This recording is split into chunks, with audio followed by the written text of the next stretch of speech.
Good morning विद्यार्थियों। BA second year के तमाम विद्यार्थियों का हार्दिक स्वागत है राजनीति विज्ञान विषय पर पेपर फर्स्ट के अंदर। ये जो पेपर है वो आपके वेस्टर्न पॉलिटिकल थिंकर्स का है और मैं इससे पहले आपको पढ़ा रहा था अरस्तु के नागरिकता संबंधी विचार। आज हम बात करेंगे अरस्तु के क्रांति संबंधी विचारों पर। अरस्तु पहला एक राजनीति विज्ञानी था जिसने क्रांति के कारण, उसके परिणाम, किसी भी व्यवस्था में क्रांति क्यों होती है, क्रांति को कैसे रोका जा सकता है, शासकों का क्या दायित्व है कि किस प्रकार वो क्रांति को रोके, उन तमाम विषयों पर बड़ी गहनता से अपने विचार प्रस्तुत किए। आप कह सकते हैं कि राजनीति विज्ञान में यह पहला व्यक्ति था जिसने राज्य में होने वाली क्रांतियों पर प्रकाश डाला और शासकों को यह सलाह दी कि वो कौन कौन से हथकंडे या तरीके अपनाकर क्रांति संबंधी विचारों को समाज में रोक सकते हैं। तो हम आज पढ़ रहे हैं अरस्तु का क्रांति संबंधी विचार। इस पूरे कॉन्सेप्ट को पढ़ने से पहले आपको यह समझना होगा कि अरस्तु के अनुसार क्रांति क्या है। अगर आज की हम बात करें तो क्रांति का बुनियादी अर्थ होता है राज व्यवस्था में आमूलचूल परिवर्तन या सत्ता के प्रति विद्रोह, उसको भी हम क्रांति कहते हैं। आज की जो संकल्पना है क्रांति की, उसमें बहुत सारी बातें शामिल होती हैं। यानी एक राजतंत्र के खिलाफ जनता का जो विद्रोह है वो क्रांति का रूप ले सकता है, शासकों को हटाया जा सकता है, लोकतंत्र की जगह तानाशाही आ सकती है, कोई और प्रणाली भी आ सकती है। अरस्तु ने क्रांति को इतने व्यापक शब्द में परिभाषित नहीं किया, उसने केवल इतना ही कहा है कि क्रांति के परिणाम स्वरूप संविधान में जब परिवर्तन होता है, यानी लोकतांत्रिक संविधान जब तानाशाही के संविधान में या पुलितंत्री संविधान में बदल जाता है तो विशुद्ध रूप से उसे हम क्रांति कहते हैं। यानी अरस्तु ने अपने जब क्रांति संबंधी विचार लिखे तो उसने कहा कि संविधानों में होने वाला तमाम परिवर्तन जो है वो क्रांति की कैटेगरी में माना जाएगा। उसने केवल इतना ही कहा है कि किसी व्यवस्था में के संविधान में होने वाला परिवर्तन जो है वो क्रांति माना जाएगा। आगे वो कहते हैं कि संविधान में पूर्ण परिवर्तन के फलस्वरूप राज्य का सामाजिक, आर्थिक, राजनीतिक और प्रशासनिक स्वरूप पूर्णतः बदल जाए। यानी जैसे मान लीजिए राजतंत्रात्मक राज्य है और उसकी जो मान्यता है, उसकी जो मूल्य है, उसकी जो व्यवस्थाएं हैं, जब संविधान बदला और मान लीजिए उसकी जगह कुलीन तंत्र आ गया तो निश्चित तौर पर संपूर्ण जो राज्य है उसकी सामाजिक व्यवस्था बदलेगी। यानी सामाजिक व्यवस्था में जहां पहले राजतंत्र का प्रभुत्व था वहां अब कुलीनों का प्रभुत्व होगा, आर्थिक व्यवस्था बदलेगी, राजनीतिक व्यवस्था बदलेगी और जो प्रशासनिक ढांचा है जो राजतंत्र में कायम था अब कुलीन तंत्र में वो नए तरीके का होगा। यानी कहने का अर्थ यह है कि जब संविधान में, किसी राज्य के संविधान में जब कोई परिवर्तन होता है और परिवर्तन के परिणाम स्वरूप सामाजिक, आर्थिक, राजनीतिक और किसी राज्य के प्रशासनिक स्वरूप में पूर्णतः बदलाव हो जाता है तो अरस्तु के अनुसार वह क्रांति कहलाती है।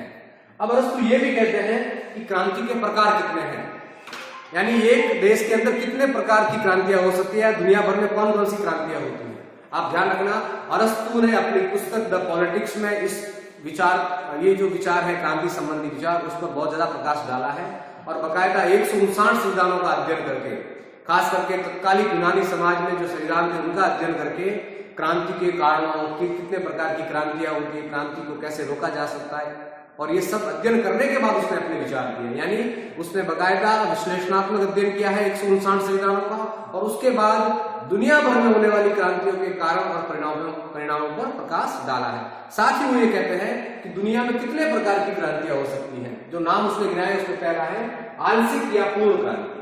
आंशिक क्रांति का अर्थ यह है कि क्रांति के परिणाम स्वरूप अगर शासन व्यवस्था में कोई मेजर परिवर्तन नहीं होता है, छुटपुट परिवर्तन होता है, यानी राजा गया और दूसरा राजा आ गया, बड़ा मेजर बदलाव है, यानी कोई सोशल ढांचा, इकोनॉमिकल ढांचा या एडमिनिस्ट्रेटिव ढांचे में कोई बदलाव नहीं हो रहा है तो उसको हम कहेंगे आंशिक क्रांति। या क्रांति के परिणाम स्वरूप पूरा ढांचा बदल जाए तो उसको उसने नाम दिया है पूर्ण क्रांति। यानी आपका सोशल स्ट्रक्चर्स, आपका पॉलिटिकल स्ट्रक्चर्स, आपका इकोनॉमिकल स्ट्रक्चर्स पूरा बदल जाए, पूरा संविधान बदल जाए तो उसको वो कहता है पूर्ण क्रांति। तो पहले स्तर पर उसने बताया है आंशिक व पूर्ण क्रांति। दूसरा वो कहता है रक्तपूर्ण व रक्तहीन क्रांति। अगर किसी देश में खून खराबे के द्वारा परिवर्तन होता है, हिंसा के द्वारा परिवर्तन होता है तो उसको कहेंगे हम रक्तपूर्ण क्रांति। जहां पर ब्लड गिरता है, लोगों की हत्याएं होती है, जैसे 1917 की अगर हम बॉल्शेविक क्रांति का अध्ययन करें तो वो क्रांति जो है वो रक्तपूर्ण क्रांति थी। 1789 की जो फ्रांसीसी क्रांति थी वो रक्तपूर्ण क्रांति थी क्योंकि वहां पर ब्लड गिरा, लोगों की हत्याएं की गई। तो रक्तपात के माध्यम से जब शासन व्यवस्था में बदलाव हो, राज्य के संविधान में बदलाव हो तो उसको अरस्तु कहते हैं रक्तपूर्ण क्रांति। और मान लीजिए क्रांति हो रही है लेकिन किसी प्रकार का रक्तपात नहीं हो रहा है, उसको हम कहते हैं रक्तहीन क्रांति। अगर इसका हम अध्ययन करें तो 1688 की जो ब्रिटेन की जो क्रांति थी, गौरवपूर्ण क्रांति, वो रक्तहीन क्रांति थी, क्योंकि कहते हैं कि बिना रक्तपात के ब्रिटिश जनता ने राजा से लिखवा के ले लिया कि तुम्हारी मृत्यु होने पर ब्रिटेन का भावी वंशज कौन होगा ये ब्रिटिश संसद तय करेगी। जब आप कोई भी टैक्स लगाओगे तो आप संसद से पूछोगे। जब आप 3000 से अधिक सेनाओं का प्रयोग करोगे तो आप मेंबर ऑफ पार्लियामेंट से इसकी परमिशन लोगे। यानी बिना रक्तपात के जब आपका पॉलिटिकल ढांचा, आपका इकोनॉमिकल ढांचा बदल जाए, शासन व्यवस्था में मेजर बदलाव आ जाए, तो उसे कहा जाता है रक्तहीन क्रांति, ऐसा कि ब्रिटेन में हुआ। अगला वो कहते हैं व्यक्तिगत या गैर व्यक्तिगत क्रांति।